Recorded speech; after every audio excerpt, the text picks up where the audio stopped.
Now, how do we do that? I'm going to try to slow down. Pastor Ed asked me to. But from the first service, he said, you need to take a little bit of time with that. But the Spirit, as we've all concluded this in the service, the Spirit's perfect. How many of you agree with me? You can't clean it up. It is what it is.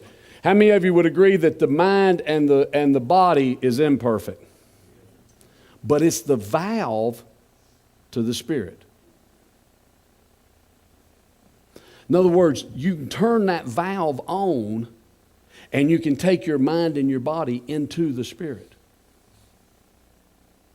Some people have went so far as to do this that they ended up being translated. Philip was one of them. Got so close to the Lord that he needed to make a 50-mile journey rather than hoofing it. He just showed up there. Praise God. Now, hey, you think Charlotte traffic's something. Yeah, see, I'm stretching your faith this morning, aren't I? Some of you's like, wow, you mean I could be on 77 and end up downtown without the... No, I'm not saying that. I'm just saying people have done that. Why? I'm convinced of this. They got their body and their mind in agreement with the perfect Spirit. Do we arrive and stay there? No. Your spirit's redeemed, your body will be redeemed, and your mind is renewed.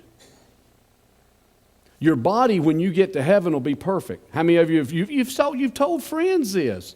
You've told people with disabilities this. You know, be of good cheer, because when you get to heaven, you're going to get a brand new one, and you're telling them the truth. So what do we do with our bodies here? We speak to them. The spirit's been redeemed, the body's being healed. And you just keep speaking to it. You say, how long do I speak to it? Just keep on. If it ain't manifested, don't shut up. And there's no condemnation in the wait. That's what tripped people up. Faith community. We would beat people up because it didn't manifest after we prayed.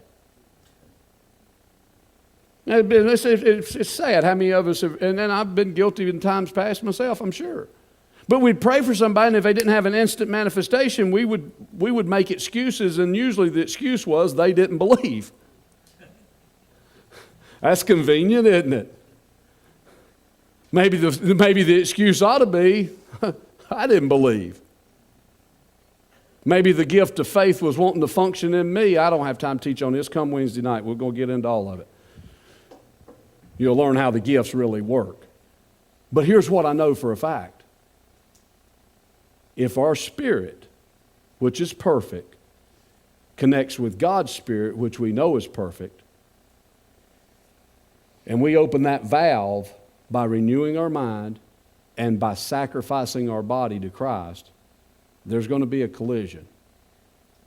And it's going to be good. It will be like the men of God I was talking about with Peter and Spurgeon and Roberts and all of these guys that made a huge impact. You're making a huge impact. You just don't see it like your predecessors will see it. Some of you's kids are going to be in heaven because you made a decision to follow Christ. Some of your neighbors are going to avoid hell because they seen you walk with Jesus. There is no greater impact than helping someone. The Bible talks about it, how powerful it is for those that keep them from going off the deep, into the deep. Your life is a living epistle read of all men and women. So when I talk about these men that were in crusades, listen, your life is no less important than theirs is. I love what Franklin Graham said about his dad, and you'd be hard to argue that Billy Graham wasn't the greatest evangelist we'd seen in our time.